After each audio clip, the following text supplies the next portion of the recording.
பிரியமானவர்களே, கர்த்தராகிய இயேசு கிறிஸ்து நாமத்தினாலே உங்களை வாழ்த்துகிறேன். இந்த வார தகவல் வார் அப்டேட். ஐரோப்பிய நாடுகளுக்கு எச்சரிக்கை. உக்ரைனுக்கு சப்போர்ட் பண்ணிக்கிட்டு இருந்தீங்கன்னா ஐரோப்பிய நாடுகளை நாங்கள் தாக்குவோம். இஸ்ரேலுக்கு நெற்று திரட்டு துருக்கி தான். அதற்கு எதிர்வினை ஆற்றுகிறது. இந்த காலத்து ஹிட்லர் நெதன்யாகு என்று சொல்லியிருக்கிறது துருக்கி. அடுத்து லெபனானையோ ஈரானையோ ஒரு குண்டு போட்டால் கூட துருக்கி மேல் போடுவதற்கு அது ஈக்குவல் என்று சொல்லியிருக்கிறது. அடுத்து நாங்கள் இஸ்ரேலை தாக்குவோம் என்று சூளுரைத்திருக்கிறது. அந்தி கிறிஸ்து கடைசி சர்வாதிகாரி. ட்ரம்புக்கும் அந்தி கிறிஸ்துக்கும் நிறைய காரியங்கள் ஒத்து போகிறது. ஆனால் அவர் அந்தி கிறிஸ்து அல்ல. ரூபாய் நோட்டுகளில் ட்ரம்ப் சயன். ட்ரம்ப் போப்பை எதிர்க்கிறார். அவர் ஒரு ஹீலராக காமிக்கிறார். சமாதானத்தை அறிவிக்கிறவன். யூதர்கள் ட்ரம்பை நம்புகிறார்கள். இது குறித்ததான முழுமையான விளக்கங்களை நம் பிரதர் MD ஜெகன் அவர்கள் இந்த காணொலியில் பேசியிருக்கிறார்கள். பாருங்கள், கேளுங்கள். அது உங்களுக்கு மிகவும் பிரயோஜனமாக இருக்கும். தொடர்ச்சியாக அநேக சம்பவங்கள் இந்த உலகத்தில் அடுத்தடுத்து நடந்துகிட்டே இருக்கு. அதாவது நிமிஷத்துக்கு நிமிஷம் மாறி மாறி நடக்குது. இதுதான் இப்படி நடக்கும் அப்படி எதிர்பார்க்கும்போது அதுக்கு ஆப்போசிட்டாக இன்னொன்று நடக்குது. அதாவது உலகமே அப்படியே டேர்ன் ஓவர் ஆகுது. நம்ம எக்ஸ்பெக்ட் பண்ண எல்லா விஷயங்களுக்கும் அப்படியே நேர்மாற நடக்குது. ஆனால் ஒன்று மட்டும் கரெக்டாக நடக்குது. வேதத்தில் சொல்ல தீர்க்க தரிசனங்கள் துல்லியமாக நடக்குது. மனுஷருடையதான எதிர்பார்ப்புகள் அல்லது அவங்களுடையதான கணிப்புகள் சில நேரங்களில் வலைத்தளங்களில் நாங்கள் பார்க்குறோம். யூடியூப் சேனல்ஸில் அவங்க வீடியோஸ் டெய்லி போடுறவங்களாம் இருக்காங்க. அவங்க பார்த்தீங்கன்னு சொன்னால் அவங்க ஒன்று சொல்லியிருக்காங்க, இதுதான் நடக்கும்ட்டு. அவங்க யாருன்னு பார்த்தீங்கன்னா பெரிய பெரிய போஸ்டிங்கில் இருக்காங்க. அவங்க சொல்கிறதெல்லாம் போய் ஒரு 3 நாள் கழிச்சு பார்த்தா அப்படியே தலைகீழ மாறி இருக்குது. அப்போ தான் நான் நினச்சேன், இது அவங்களும் பயங்கர ஞானம் உள்ளவங்க தான். பட் இது அந்த ஞானத்துக்கெல்லாம் அப்பாற்பட்டது. வசனம் சொன்னது மட்டும்தான் நிறைவேறிக்கிட்டு இருக்கு. வாங்க, முதலாவதாக வார் அப்டேட். இதில் தான் நம்ம எசேக்கியேல் 38, 39 இந்த யுத்தத்தை நோக்கி தான் இது போய்கிட்டு இருக்கு அப்படிங்கிறத நம்ம ஏற்கனவே பல முறை சொல்லியிருக்கிறோம். இப்போவும் அதை நோக்கி தான் போய்கிட்டே இருக்கு. நல்லா கவனிச்சு பார்த்தீங்கன்னா இந்த யுத்தத்தில் ரஷ்யா உள்ள வரணுங்கிறது நம்ம ஏற்கனவே நிறைய காலங்களில் சொல்லியிருக்கிறோம். இப்போ ரஷ்யாவுடைய வார்ஷிப் மிடில் ஈஸ்ட்டுக்கு வந்திருக்கு. அது மட்டுமல்ல, ரஷ்யா இந்த பீஸ் டாக், அதாவது இந்த சமாதான காரியங்களில் நாங்கள் ஈடுபட தயார் அப்படின்னு சொல்லி வச்சிருக்கிறாங்க. ஈரானோட கூட சீஸ்ஃபயர் பண்ணுறது நாங்கள் ரெடியாக இருக்கோம் அப்படின்னு சொல்லி வச்சிருக்கிறாங்க. நல்லா கவனிச்சு பாருங்க, பிரச்சனை யூஎஸ்க்கும் ஈரானுக்கும். இதில் ரஷ்யா உள்ள நுழைஞ்சு பண்ணுது. ஈரானுக்கு மிகப்பெரிய நண்பர் ரஷ்யாங்கிறது எல்லாருக்கும் தெரியும். பாகிஸ்தான் உள்ள போது நிறைய விஷயங்கள் செஞ்சுட்டு இருந்தாலும் இவங்க உள்ள வராங்க. இது எசேக்கியேல் 38:2 சொன்னப்பட்ட ரோஷ், சீஃப் பிரின்ஸ் ஆஃப் ரோஷ்னு ஆங்கிலத்தில் இருக்கும். ரோஷே அப்படின்னு மலையாளத்தில் இருக்கும். இந்த வடபுறத்துலேருந்து எழும்ப வேண்டும்னு 39:2 எசேக்கியேல்ல இருக்கும். இந்த ரஷ்யா இப்பொழுது உள்ளே பகிரங்கமாக நுழைஞ்சிருக்கிறது. அது மட்டுமல்ல, எச்சரிக்கை ஏற்கனவே கொடுத்துக்கிட்டே இருந்துச்சு. இப்போ ரஷ்யாவுடைய பார்ட் அதிகமாகிட்டே போகுது இதில். இது மட்டும் இல்லாமல் இன்னொரு மிக முக்கியமான விஷயத்தையும் ரஷ்யா சொல்லியிருக்கு. அதாவது ஐரோப்பா நாடுகளுக்கு மிகப்பெரிய எச்சரிப்பு கொடுத்துருக்கு. என்ன சொல்லியிருக்கு அப்படின்னா, உக்ரைன் விஷயத்தில் நீங்கள் இதே மாதிரி செஞ்சுக்கிட்டீங்கன்னா ஐரோப்பா நாடுகளை நாங்கள் தாக்குவோம் அப்படின்னு. இது ஏன் அவர் சொல்லியிருக்காருன்னா, அமெரிக்காவுக்கும் ஐரோப்பாவுக்கும் நடுவில் ஏற்படக்கூடிய பிரிவினை அல்லது விரிசல் இதை அவர் பயன்படுத்துறாரு அப்படின்னு பார்க்குறோம். இப்போ இதை தாண்டி அதே எசேக்கியேல் 38:2 மாக்கோகு அப்படிம்போம். அந்த மாக்கோகியா பின்னாட்களில் மங்கோலியா, இந்த மங்கோலியாவுடைய பிரிவில் வந்ததா சைனா, நம்ம நாடுகள்லாம் நம்ம பார்க்கிறோம். இப்போ சைனாவும் ஈரானுக்கு பகிரங்கமாக உள்ள நுழைஞ்சிருக்கு. அப்புறம் நாங்கள் அனுப்புவோம், யூஎஸ் என்ன பண்ண முடியுமோ பண்ணுங்க. அதாவது இந்த ஸ்ட்ரெய்ட் ஆஃப் ஹார்மஸை நாங்கள் கண்ட்ரோல் பண்ணுறோம், அதை வழியாக எங்களை தாண்டி ஒன்றும் போகக்கூடாது அப்படின்னு யூஎஸ் சொல்லுது. நான் போவேன் அப்படின்னு சைனா சொல்லுது. சைனா மேலே ஏற்கனவே ஒரு குற்றச்சாட்டு இருக்குது. என்ன அப்படின்னு கேட்டிங்கன்னா, யூஎஸ் உடைய பேஸ், இஸ்ரேலுடைய பேஸ் எல்லாம் கண்காணிக்கிறதுக்கு ஈரானுக்கான அந்த சேட்டிலைட் உதவிகள் எல்லாமே சைனா தான் செய்யுதுன்னு அவங்க இல்லைன்னு சொல்லியிருக்கிறாங்க. சைனா தான் செய்யுது அப்படின்னு சொல்கிறாங்க. ஸோ இப்போ எல்லாம் பார்த்தீங்கன்னா இந்த எசேக்கியேல் 38:2, 3, 5 வசனங்களில் யார் யாரெல்லாம் சொல்லப்பட்டாங்களோ அவங்க எல்லாம் உள்ளே வந்து சேர்றாங்க. இப்போ அப்படியே வரிசையாக ஒன்று கிராமமாக மாறாமல் அப்படியே அந்த குரூப் வந்து உள்ளே சேர்றதை பார்க்கிறோம். இதுல இன்னொரு பெரிய சுவாரஸ்யம் என்னங்கிறது தான் அடுத்தது. போன நேற்று வரைக்கும் முன்னாடி நாம ஒரு விஷயம் சொல்லியிருந்தோம், உங்களுக்கு ஞாபகம் இருக்கும்னு நினைக்கிறேன். அதாவது நாம சொல்லல, பைபிள்ல உள்ளதை எடுத்து சொல்லியிருந்தோம். என்ன அப்படின்னா, தொகர்மா வம்சத்தார் துருக்கி உள்ள வரணும் அப்படின்னு சொன்னோம். கரெக்டாக நேற்று வரை எடுத்து மறுநாள் பார்க்குறோம், ஒரு நியூஸ் ஒன்று வருது இஸ்ரேலுடைய IDFல இருந்து, இஸ்ரேல் டிஃபென்ஸ் ஃபோர்ஸ்ல இருந்து. என்ன அப்படின்னு பார்த்தீங்கன்னா, துருக்கியை தான் இந்த ஈரான் வேலையை முடிச்சுட்டு அமெரிக்கா அடுத்து துருக்கி கிட்ட தான் போகணும், இஸ்ரேலுக்கு அடுத்த த்ரெட்டு துருக்கி தான் அப்படின்னு அனௌன்ஸ் பண்ணியிருக்கிறாங்க. அது மட்டும் இல்லாமல் அதுக்கு எதிர்வினையும் துருக்கி ஆற்றி இருக்கிறது. அதாவது இருக்கிறதுலேயே ஹிட்லர், இந்த காலத்து ஹிட்லர் யாருன்னா நெதன்யாகு தான் அப்படின்னு சொல்லியிருக்கிறாங்க. அதுக்கு திருப்பி இவங்க எதிர்வினையா துருக்கிங்கிறது ஒரு பேப்பர்ல இருக்கிற புலி மாதிரி சும்மா பேசிதான் இருப்பாங்க அப்படின்னு சொல்லி அதற்கு எதிர்வினையா துருக்கி சொல்லுது, அடுத்து லெபனானையோ ஈரானையோ ஒரு குண்டு போட்டா கூட சரி, அது துருக்கி மேல குண்டு போடுறதுக்கு ஈக்குவல். ஸோ இஸ்ரேலை அடுத்து நாங்கள் தாக்குவோம். நல்லா கவனிச்சிங்கன்னா இது இப்போ ரீசெண்டாக உள்ள வருது. துருக்கிக்கும் இஸ்ரேலுக்கும் ஏற்கனவே நிறைய பிரச்சனை இருக்கு. ஆனால் நேட்டோ நாடுக்குள்ள துருக்கி இருந்ததுனால யூஎஸும் நேட்டோ நாடுகளுக்கு உதவி செய்கிறதுனால நேரடியாக அவங்க மோதாமல் இருந்தாங்க. இப்போ நேரடியாக மோத தொடங்கிட்டாங்க. எசேக்கியேல் 38-39 யுத்தத்தை நாம் உள்ளுக்குள்ள இருக்கிறோம். அந்த யுத்தத்தினுடையதான உள்ளுக்குள்ள இருக்கிறோம். அதோடைய வீரியம் அல்லது உச்சகட்டத்தை தான் இனி வருகிற காலகட்டங்களை பார்க்க போகிறோம். கர்த்தருக்கு சித்தமானால் நாம் அடுத்து வருகிற இந்த யுத்தத்தை பற்றின அப்டேட்டை வருகிற நேற்று வரையில் உங்களோட கூட பகிர்ந்து கொள்கிறோம். இதை தாண்டி மிக முக்கியமான ஒரு கம்பாரிசனை நாம் இன்னைக்கு பார்க்க போகிறோம். இந்த கம்பாரிசன் இது நாங்கள் கொஞ்சம் கொஞ்சமாக பார்த்தபோது எங்களுக்கு புரிஞ்சது.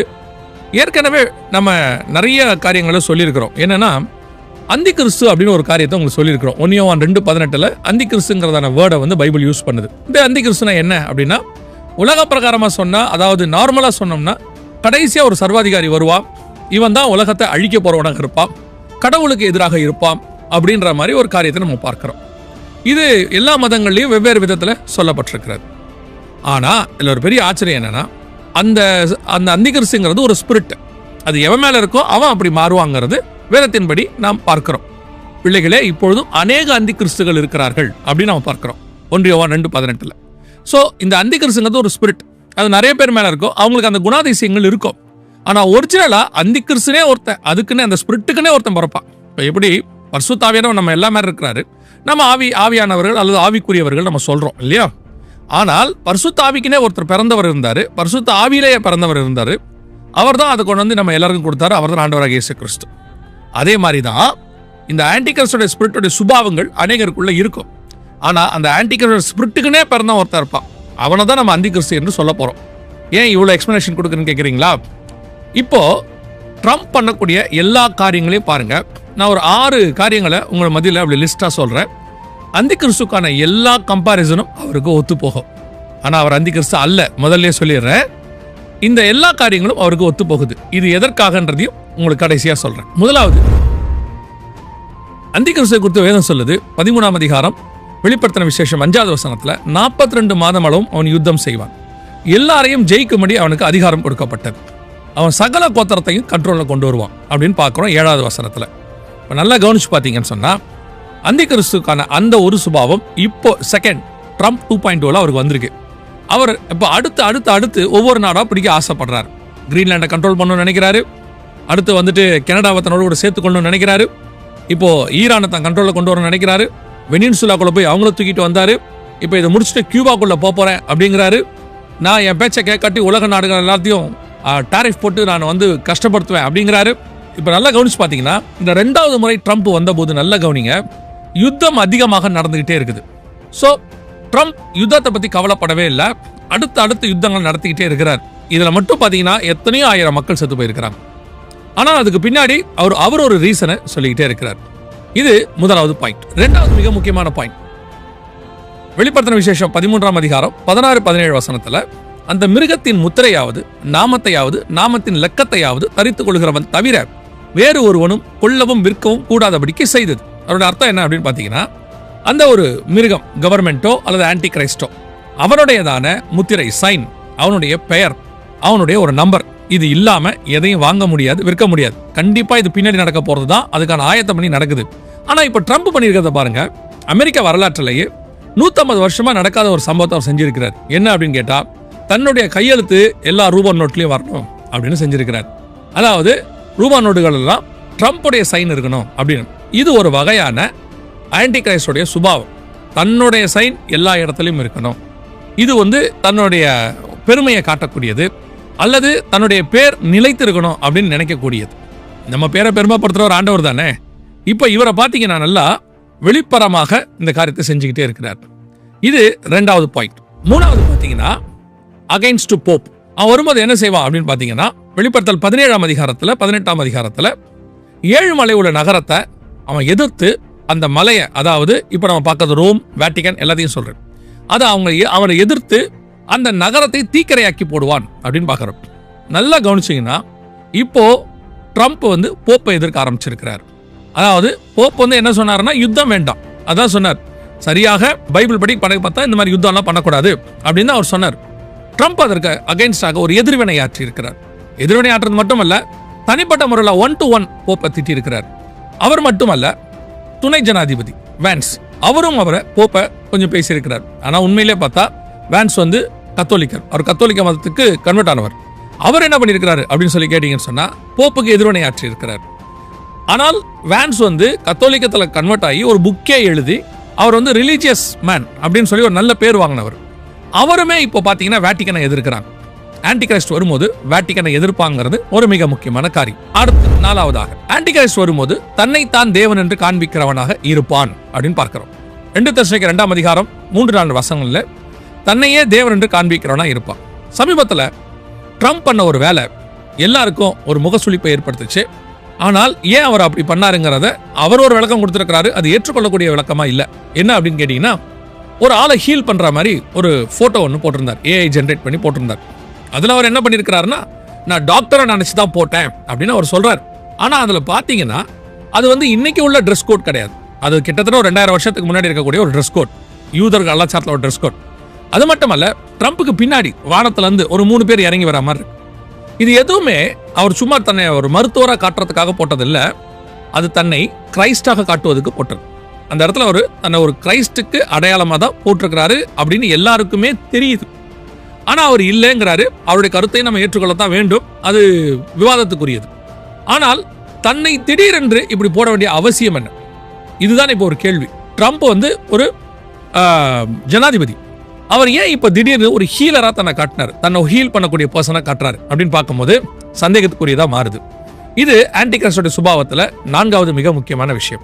5வது, ட்ரம்ப் போர்ட் ஆஃப் பீஸ் அப்படின்னு ஒன்று ஆரம்பிச்சார், அதாவது சமாதானம். தானியேல் புஸ்தகம் 11ஆம் அதிகாரம் 21வது வசனத்துல ஆன்டி கிரைஸ்ட் புறப்படும் போது சமாதானத்தை அறிவிக்கிறவனாய் புறப்பட்டான் அப்படின்னு சொல்லி பார்க்கிறோம். வெள்ளை குதிரை புறப்பட்டது என்று வெளிப்படுத்தல் 6:2 வாசிக்கிறோம்.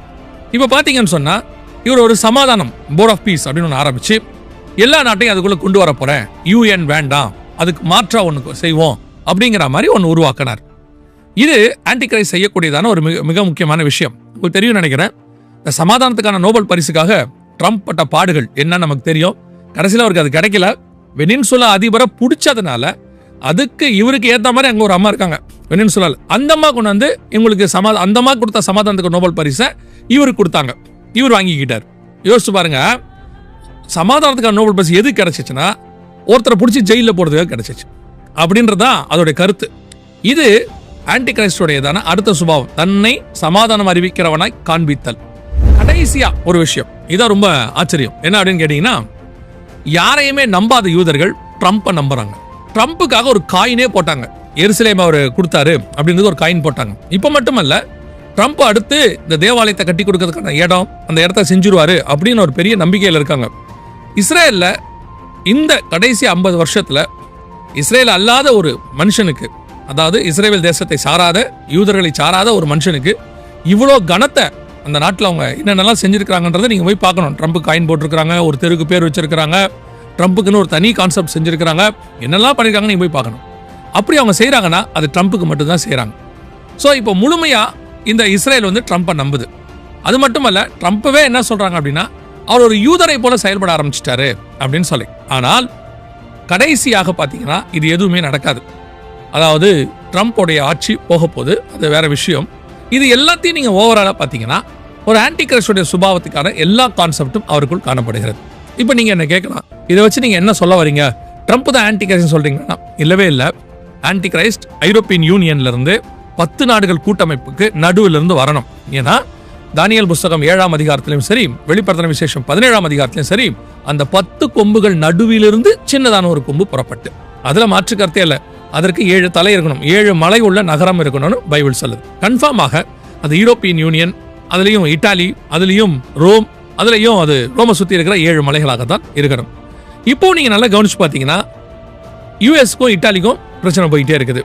அதாவது மெலனான்னு சொல்லி இட்டாலியோடைய ஜனாதிபதி இருக்காங்க, அவங்களுக்கும் இஸ்ரேலுக்கும் ஒத்துக்கலை. இப்போ எல்லாம் பிரச்சனை போயிட்டே இருக்குது. அடுத்த வல்லரசு அவங்க தான் உருவாக போகிறாங்க. அதில் இட்டாலியோடைய தலைவர் அந்த அம்மா தான் வந்து அங்கே தலைவராக மாறிட்டு இருக்கிறாங்க இப்போதைக்கு. ஆனால் அந்த அம்மாவும் இருக்க போகிறதில்ல, அதையும் தாண்டி வரும்னு வச்சுக்கோங்களேன். இப்போ என்ன சொல்ல வரோம்னா, ஆன்டி கிரைஸ்ட் என்பவன் இதே சுபாவத்தை இதை விட அதிகமாக, ஏன்னா வரும்போது வசனம் சொல்லுது, எல்லா மிருகங்களை பார்க்கிலும் அது வேற்று உருவமாக இருந்தது. இப்போ நம்ம கண்ணுக்கு முன்னாடி ஒரு ராஜா ஆன்டி கிரைஸ்டுடைய சுபாவங்களோடு கூட வெளிப்படுகிறான். ஆனால் ஒரு கூட்டம் அவனை ஏற்றுக்கொள்கிறது, பெரிய கூட்டம் அவனை எதிர்க்கிறது. அடுத்த ஆன்டி கிரைஸ்ட் வரும்போது அவனை பெரிய கூட்டம் ஏற்றுக்கொள்ளும், ஒரு கூட்டம் எதிர்க்கும். இப்ப ட்ரம்பை பெரிய கூட்டம் எதிர்க்குது, ஒரு சின்ன கூட்டம் ஏற்றுக்கொள்கிறது. இதே மாதிரி வருகிற ஆன்டி கிரைஸ்ட ஒரு பெரிய கூட்டம் ஏற்றுக்கொள்ளும். என்ன காரணம் அப்படின்னு கேட்டீங்கன்னா, இப்ப ட்ரம்ப் எக்கானமில வீக், ஆனா வரப்போறவன் எக்கானமியை தூக்கி நிறுத்திடுவான். ட்ரம்ப் கொடுக்கக்கூடிய ரிலீஜியஸ் ஆஸ்பெக்ட்ஸ்ல எல்லாருக்கும் முகசுளிப்பு ஏற்படுத்துது, ஆனா அவன் சொல்ல போறது ஒரு சமாதானத்தை கொண்டு வரும். இப்படி அவன் எக்கானமி எல்லாத்தையும் தன் டேக் ஓவர் பண்ணுவான்னு வெளிப்படுத்தல் 13ஆம் அதிகாரத்தில் இருக்கு. ஸோ அப்படி வரும்போது ஒரு ஆன்டி கிரைஸ்ட் சுபாவத்தோடு கூட ஒரு ராஜா வெளிப்பட முடியுமா அப்படின்னு கேட்டீங்கன்னா, அந்த சுபாவங்கள்ல ஒரு 6-7 விஷயங்களோடு கூட ட்ரம்ப் நம்ம கண்ணுக்கு முன்னாடி இருக்கிறார். திருப்பியும் சொல்றேன், ட்ரம்ப் ஆன்டி கிரைஸ்ட் அல்ல. ஆன்டி கிரைஸ்ட் யாருன்னு நமக்கு இப்ப தெரியாது. ஆன்டி கிரைஸ்ட் வெளிப்படும் போது தான் தெரியும். அது வசனத்தினுடைய கணக்கின்படி அவன் ஐரோப்பியன் யூனியன்ல இருந்து வரணும். இப்போ நம்ம கண்ணுக்கு முன்னாடி இது எல்லாமே நிதர்சனமா தெரியுது. நம்ம கடைசி காலத்துல மிக மிக கடைசி இடத்துக்கு வந்திருக்கிறோம். இனி நமக்கு இருக்கிற ஒரே ஒரு வாய்ப்பு ஆயத்தப்படுவது மட்டும். இயேசுவை சந்திப்பதற்கு ஆயத்தப்படணும். இயேசு சொன்ன இத்தனை விஷயங்கள் அப்படியே துல்லியமா கண்ணுக்கு முன்னாடி நடக்குது அப்படின்னா, இயேசு வருவார் என்கிற தீர்க்க தரிசனமும் துல்லியமாய் நடக்க போகுது. கர்த்தருக்கு சித்தமானால், வருகை தாமதிக்குமானால், இன்னொரு நேற்று நிகழ்ச்சியில் உங்களை நாங்கள் சந்திக்கிறோம். God plus.